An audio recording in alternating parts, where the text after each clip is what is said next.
turut serta pasti ada di sini. Enggak, kenapa Prof katakan harus membongkar? Karena Prof meyakini Dia harus membongkar. bahwa akan ada banyak bukan yang hanya terjerat. Dia sendiri. Pasti bukan dia sendiri, betul. Bukan hanya dia sendiri. Saya nggak memastikan harus pasti dia sendiri, tidak Iya. sendiri dia. Dan yang sekarang ditetapkan tersangka itu masih terlalu sedikit menurut Anda? Karena akan lebih Masih banyak. terlalu sedikit. Dan Ada banyak nama-nama besar yang mungkin juga akan terlibat. nah itu dia. Nanti saya persilahkan, tapi sebelum ke Prof Binsar, saya ingin ke Bung Yudi dulu, silakan. Ya, jadi kalau kita bicara apa yang akan dilakukan oleh penyidik untuk membuktikan bahwa rumah itu kepemilikannya maupun penempatan dan mengetahui barang-barang yang ada di situ adalah FA, ya tentu mereka akan mencari keterangan-keterangan saksi misalnya.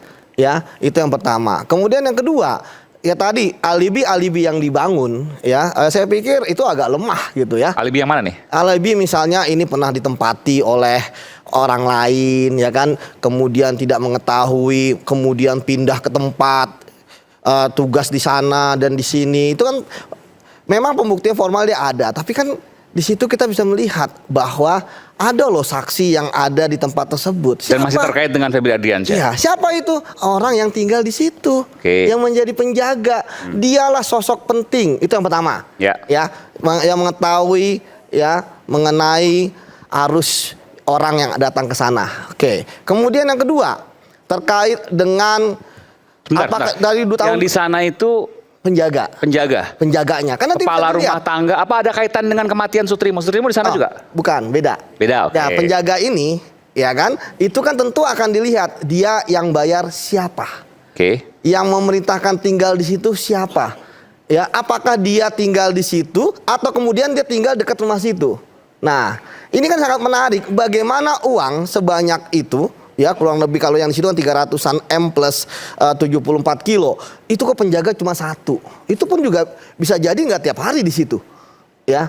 Nah, kemudian selanjutnya apakah kemudian ada kontrak ya? Misalnya, wah ini untuk yayasan, oh ini untuk Don Rito. Apakah ada kontrak di antara mereka? Ingat loh, di sini adalah penegak hukum, ya. Tentu dia pertama harus menerapkan sistem hati-hati. Ya, kemudian formalnya pun juga harus jelas. Ya, transfer kemanapun, ya terkait dengan rumah tersebut, ya itu kan ada perjanjian kontrak. Misal ada nilainya 5M dari waktu ke waktu. Teman kecil, ujuk-ujuk, gue pinjam rumah lo ya, oke.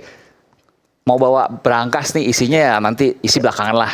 Ujuk-ujuk bawa berangkas, masuk ke dalam rumahnya yang tidak pernah ditempati itu, lalu kemudian diisi emas 74 kg dan uang sekian banyak 300 M tadi ya. Kalau total kan 47 M dari beberapa tempat. Tapi di sana mungkin sekitar 300 miliar dan emas 74 kg. Nggak mungkin itu. Nggak mungkin lah sederhana itu. Ini kan adalah orang penegak hukum. Ingat loh. Pasti dia nanya, itu uang dari mana? Eva ini kan itu isi dia kan ahli pencucian uang juga. Ya. Jadi Kajati, ya kan Jampitsus gitu kan. Nggak masuk akal. Kita aja hati-hati menerima transfer dari orang ke rekening kita, hati-hati apalagi ini. Ya. Jadi banyak loh formil-formil yang bisa dicek, termasuk LHKPN juga dicek. Ya, misalnya kalau dia bilang ini ngontrak, ayo masuk ke LHKPN mana? Ingat loh, LHKPN itu bukan hanya atas nama FA, bukan punya FA, tetapi atas nama istrinya ataupun juga anaknya yang belum jadi tanggungan harus daftar juga di situ. Rumah ini. Betul. Enggak, tapi kalau emas dan uang tadi kan bukan punya FA, tidak diakui milik FA. Tadi nggak masuk, nggak harus masuk LHKPN. Sebelum masuk ke situ, kita masuk dulu ke kepemilikan rumah dulu. Ya kan, di kepemilikan rumah ini, kalau misalnya penyidik sudah berhasil membuktikan bahwa oh benar FA ini, maka apapun yang ada sesuatu di dalamnya itu punya dia. Jangankan yang nggak jelas seperti ini, yang tidak diakui dalam kompleks miliknya Jampitsus. Yang saat ini kan berkembang ya, bagaimana para pelaku tindak pidana korupsi itu menggunakan aset-aset yang bukan atas milik dia. Ada rumah bukan atas milik dia sertifikatnya, tapi tiap hari dia di situ. Ya, tiap hari dia dan keluarganya beraktivitas di situ. Ada mobil ya atas nama orang lain digunakan oleh dia sehari-hari. Nomine, betul. Ini bagi saya ini kan pelajaran paling sederhana dalam pencucian uang, ya kan. Nah, kemudian tadi berangkas itu bisa dilihat dari saksi nanti siapa yang buat, ya kan. Kemudian kapan datang di sana, kemudian uang-uang itu yang ada. Ya saya pikir saat ini kan sudah berkembang loh, bukan hanya 2 tersangka tapi tambah 1 lagi. Plus jangan lupa ada juga yang di LPSK. Ya, jadi secara material memang saya merasa sudah kuat, ya kan. Tetapi memang saat ini kan lagi diuji formilnya, ya kan. Nah, tapi nggak jadi masalah bagi saya. Formil itu kan uji koreksi. Jadi kembali lagi bahwa bagi saya kasus ini memang sudah kuat gitu ya.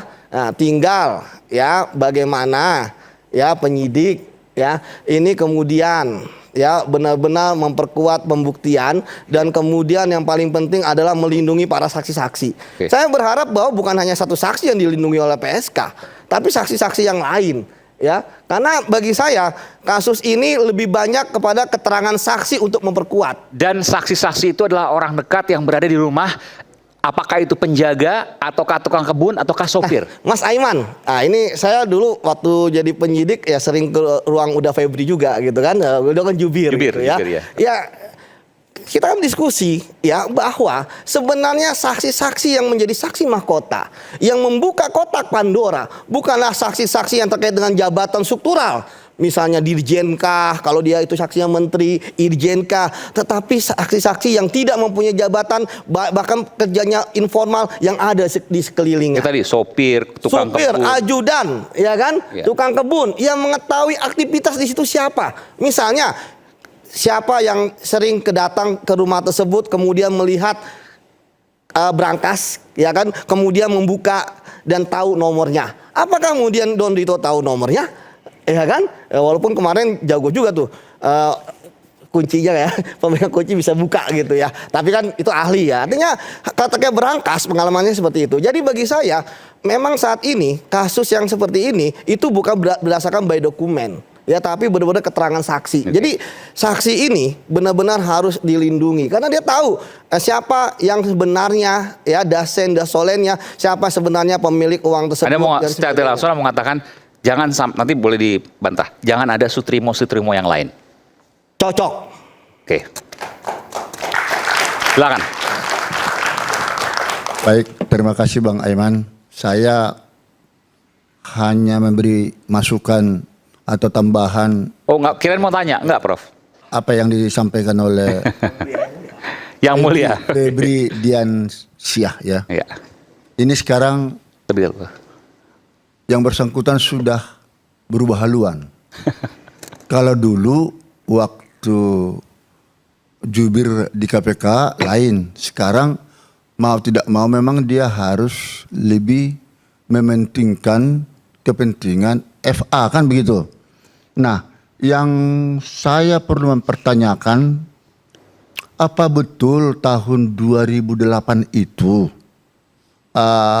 FA sudah meninggalkan rumah itu harus dibarengi dengan bukti saksi. Oke. Supaya dapat memastikan rumah itu kosong. Lalu terlepaslah dulu itu sudah ditinggalkan sekian lama. Sependapat tadi yang dikatakan Bang Yudi, uang yang sedemikian banyaknya di rumah itu, ya hingga berangkas. Apakah mungkin dia tidak tahu ini memang tugas daripada penyidik ya untuk memberikan satu tekanan, kalau boleh saya katakan tekanan pembuktian terbalik, karena dia kan sudah didakwa atau dituduh sekarang TPPU. Mau tidak mau menurut pasal 77 Undang-Undang Nomor 8 Tahun 2010 tentang TPPU itu menjadi kewajiban buat FA untuk membuktikan apakah itu benar miliknya, dan kalau itu miliknya dia juga akan terperangkap sebanyak begitu uang. Oke. Prof, saya mau tanya kepada Anda, Prof. Sedikit lagi. Tapi kalau memang dia tidak uangnya itu, sulit katanya tadi untuk membuktikan itu uangnya. Dia juga harus bisa membuktikan bahwa itu bukan merupakan hasil. Lebih dekat lagi. Ya, oke. Bukan merupakan hasil tindak pidana kejahatan, kan begitu. Jadi tidak terlalu sulit sebenarnya untuk mencari tahu itu uang milik siapa. Itu terus mau tanya apa? Oke. Soal berangkas, saya mau detilkan soal itu. Ya. Soal berangkas tidak dimiliki oleh Febri Adriansyah. Uangnya juga 476 miliar tadi. Emasnya juga 74 Siapa yang bisa kilogram. membuktikan? itu tidak miliknya. Nanti Tidak dapat penyidik membuktikan. yang harus membuktikan. Saya ingin tanya, apakah mungkin rumahnya milik FA, tapi berangkas dan isinya yang sebegitu banyak bukan milik FA? Patut diduga itu milik FA. Kalaupun itu bukan milik, ini ada satu kong kali kong tempat atau placement ya untuk persembunyian uang tersebut. Kenapa Prof katakan itu patut diduga milik Febri Adriansyah, FA? Iya, karena memang beberapa kasus asal ya TPA-nya itu banyak seperti Asabri, Krakatau Steel, batubara itu sedang juga menggerogoti kepada dia kan itu. Dan itu sangat berbahaya. Kasus itu kalau langsung itu bisa angkat ke permukaan. Tapi saya setuju pertama sekali dilakukan dulu TPPU kepada FA ini untuk membongkar. Supaya tahu apa saja yang dimiliki, bagaimana aliran dana. Aliran dana itu. Karena uang sudah ada. Barang sudah ada itu loh. Kalau tidak ada barang itu yang susah. Ya toh? Makanya tidak perlu harus membuktikan pidana asal, predikat crime-nya kan. Ya, langsung bisa ya ke pokok masalah TPPU. Karena itu memang secara tegas diatur dalam pasal 69 Undang-Undang TPPU, bahkan dikuatkan oleh putusan Mahkamah Konstitusi nomor 77 tahun 2014. Kalau TPPU-nya diangkat, maka akan terbuka semua dan lebih mudah. Terbuka. Ini nanti menjadi akar, bisa ketemu. Bukan berarti kita akan meninggalkan pidana asal ya. Ini juga pidana asal ini nanti akan berbahaya sekali apabila ini dibuat secara displitting kepada FA. Kenapa? Kalau dakwaannya terpisah, Asabri tersendiri dakwaan. Berapa dihukum? Katakan 10 tahun. Selesai menjalani pidana itu, masuk lagi dalam proses Krakatau Steel, katakan 15 tahun. Kemudian masuk lagi kepada kasus batubara, katakan 20 tahun.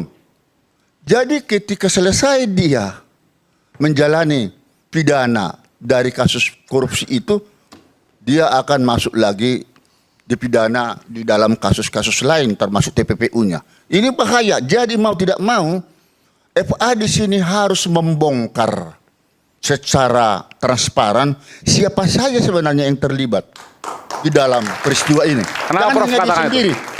Kalau hanya dia sendiri bahaya dia. Jadi di sini ada deal naming atau media player ya, yaitu penyertaan dan turut serta pasti ada di sini. Enggak, kenapa Prof katakan harus membongkar? Karena Prof meyakini Dia harus membongkar bahwa akan ada banyak yang terjerat. Pasti bukan dia sendiri, betul. Bukan hanya dia sendiri. Saya nggak memastikan harus pasti dia sendiri. Tidak sendiri dia. Dan yang sekarang ditetapkan tersangka itu masih terlalu sedikit menurut Anda? Karena akan lebih banyak. Terlalu sedikit. Dan ada banyak nama-nama besar yang mungkin juga akan terlibat. Nah itu dia. Dan pasal 20 ya, Kitab Undang-Undang Hukum Pidana nomor 1 tahun 2023 harus diterapkan di sini. Penyertaan atau turut serta. Kalau dia sendiri nanti yang melaksanakan atau yang melakukan tindak pidana korupsi ini hampir sama dengan Jarod Frikar kan? Dia sendiri. Apakah itu uangnya dia sendiri? Bukan. Nah ini yang berbahaya saya lihat nanti. Memang hukuman Jarod mungkin tidak terlalu tinggi ya. Nah ini diharapkan dengan rekan-rekan hakim yang ada sekarang dalam menangani ini. Apabila ini nanti masuk dalam persidangan, harus betul-betul hakim konsisten dengan gajinya yang sudah begitu tinggi ya. Oke. Ya, 90% loh dinaikkan oleh Presiden Prabowo. Udah pensiun duluan sih. Bermain mata lagi di sini, hakim. Oke baik, kita berikan tangan untuk Prof Binsar. Silakan, Prof Iksan.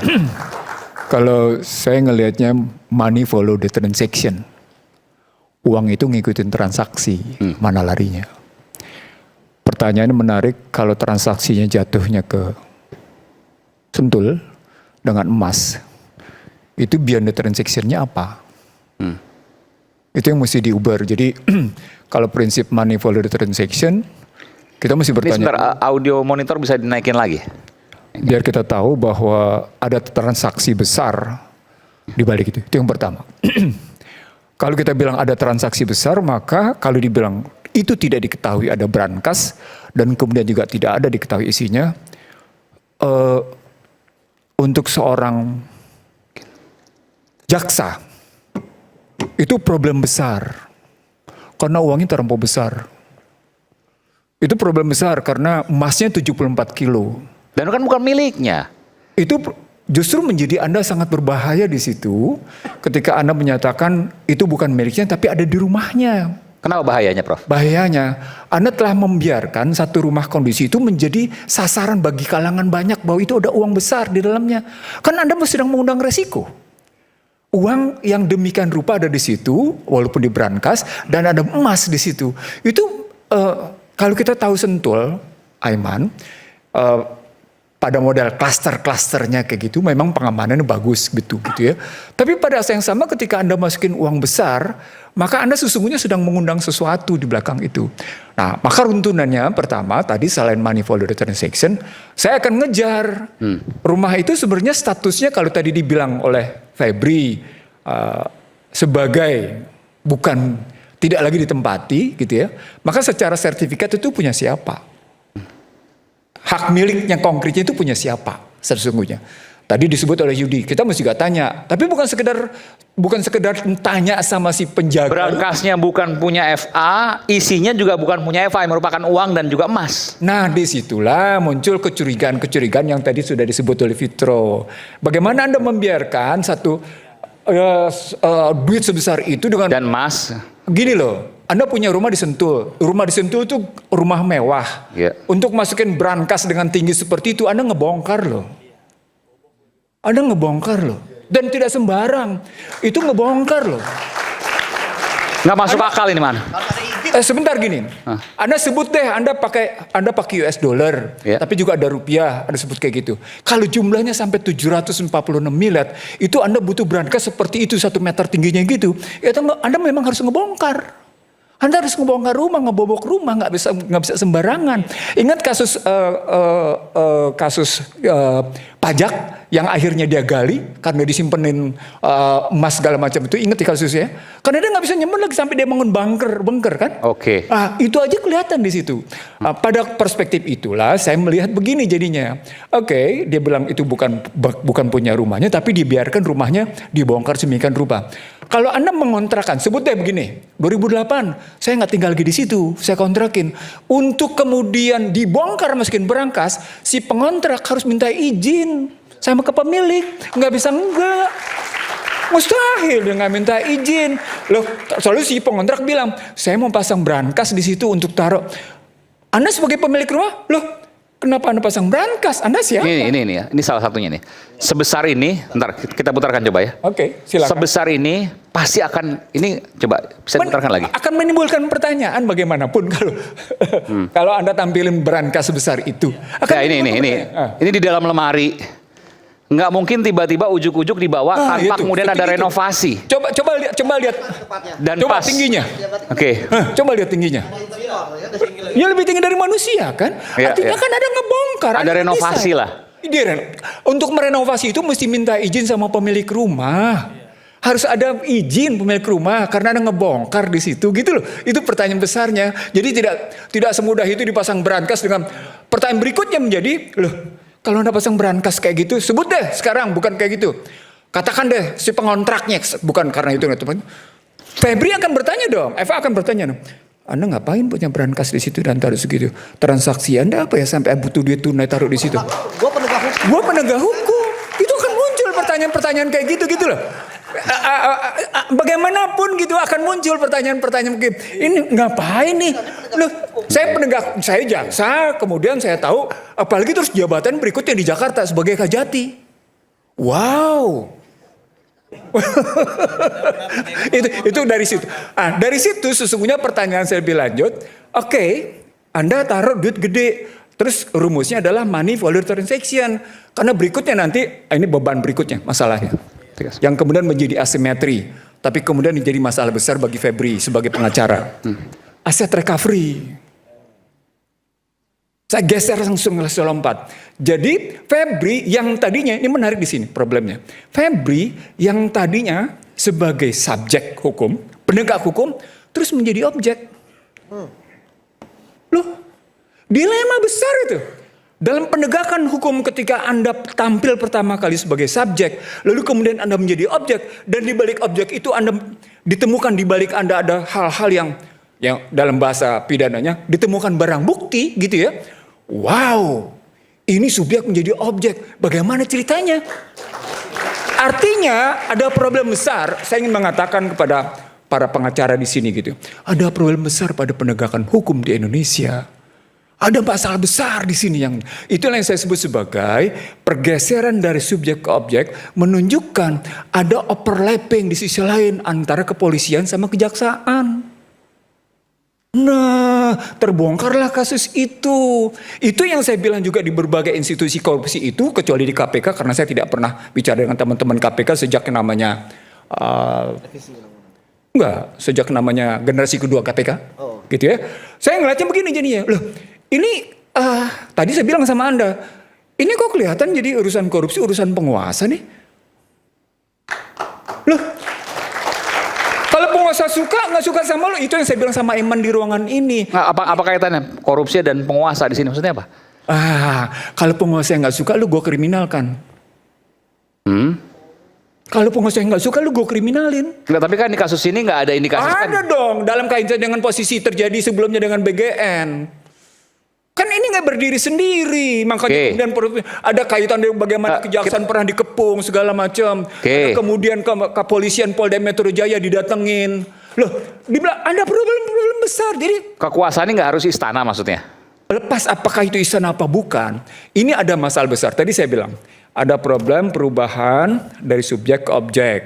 Beyond that, ada beberapa pertanyaan yang tidak terjawab. Di balik jawab itu, Febri adalah bagian dari PKH. Oke? Ada PKH. Di dalam PKH ada asymmetry information, transaksi-transaksi besar. Itu mesti kita tanya di situ. Kita tanya, kasusnya muncul kemudian Asabri, kasusnya 22,78 triliun. Udah langsung dinyatakan sebagai Febri sebagai tersangka. Kasus Krakatau Steel 66,9 triliun, Febri tersangka. Kasus batubara PLTU 5 triliun. Bersangkutan juga tersangka. Kalau kita jumlahin transaksi seperti ini saya belum tahu lagi bagaimana dengan kasus Jiwasraya, bagaimana dengan kasus yang namanya Timah yang juga gede, karena itu juga di bawah kekuasaan itu. Maksudnya apa nih? Corruptors fight back. Lah, maksudnya apa yang kemudian di situ termasuk BGN tadi yang ditangani oleh Febri, kemudian dia melawan balik menghajar Febri. Nah, kan di sini jadi ada pertarungan reputasi. Ada pertarungan reputasi di antara penegak hukum di sini. Jadi makanya saya bilang money follow transaction itu pada kasus FA tidak bisa hanya dilihat dalam kasus FA, karena ada problem kelembagaan. Problem kelembagaan itu yang disebut sebagai terjadi overlapping fungsi antara Kortas Tipikor, KPK dengan kejaksaan. Kelihatan di situ. Kejaksaan pernah demikian bangga, kami menyita triliunan, digelar ke publik, gitu ya. Tapi pada saat yang sama kejaksaan juga kemudian menangani BGN yang ditangkap pihak tertentu dari tetangga sebelah. Lalu kemudian beredar bagaimana kejaksaan diputerin oleh serangan tertentu pihak aparat penegak hukum tertentu. Lalu kemudian Polda Metro Jaya didatengin sama kekuatan tertentu. Ini ada sandiwara apa ini dalam, kalau dia bilang tadi sandiwara, ada persoalan apa di antara para penegak hukum? Lalu kemudian kita ngurut kasusnya dong. Kita urut kasusnya. Dengan menggunakan money follow transaction, maka kata kunci berikutnya adalah tiap transaksi dari masing kasus-kasus Asabri, tadi sudah disebut oleh Profesor, dari kasus Asabri, kasus Krakatau Steel, kasus batubara PLTU harus dibongkar. Nah, Febri dalam konstruksi kayak gitu dilihat riwayat yang kronologinya. Saya ingin mengatakan begini. Di sini pentingnya kita melakukan audit posisi atas kasus ini secara kronologis, secara benar. Tadi sudah dimulai dengan bagus oleh Febri. 2008 dia meninggalkan Jakarta. Berarti audit harus dimulai dengan 2008. Berarti petanya dari 2008. Pada 2008 itu Sutrimo mulai mendaftar sebagai pekerja. Itu catatannya. Sutrimo mulai mendaftar sebagai pekerja. Itu kan kelihatan. Nah, dari situlah kita lihat berapa lama Sutrimo bersama dengan Febri, gitu ya. Dan berapa lama kemudian kembali lagi, dan bagaimana ceritanya itu mesti diikutin dengan habis. Nah, audit posisi ini untuk menunjuk Oke, peta masalah ini sesungguhnya dalam kerangka kronologinya kayak gini, Febri ini, sorry itu sini harus saya bilang, sendiri atau sama-sama? Itu pertanyaan besarnya. Oke, itu pertanyaan kedua. Pertanyaan ketiga, kita akan menanjak pada posisi negara akan memberlakukan apa dengan cara seperti ini, dengan kondisi hukum yang saya bilang di sini karut-marut nggak karu-karuan, karena terjadi overlapping function, fungsi yang tumpang tindih satu sama lain gitu ya, antara KPK, kejaksaan, kepolisian, kayak gitu. Kerangka ini cuma mengabarkan kepada publik. Apa kabar kepada publik? Ya iya, sepanjang korupsi bisa ditutupi dan bagian sendiri tutup. Tapi sepanjang nggak bisa dibuka aja bisa-bisan. Disitulah sesungguhnya ada pihak-pihak yang merasa dia punya otoritas untuk masuk, ada pihak berikutnya yang nggak bisa masuk. Saya pertanyaan, kenapa pidato kemarin 14 Agustus di sidang paripurna itu Presiden menyatakan itu Panglima sama Polri mengetahui kasus itu, ceritanya apa? Memang cuma sekedar Panglima TNI sama Polri, Kapolri sekedar mengetahui terus diam. Buat saya itu malah berita negatif. Itu bisa diterjemahkan negatif bahwa yang namanya Polri sama TNI mengetahui ada jejaring-jejaring tertentu. Ketika Presiden ngomong secara terbuka kayak gitu. Ada yang ditutupi maksudnya? Mau suka tidak suka.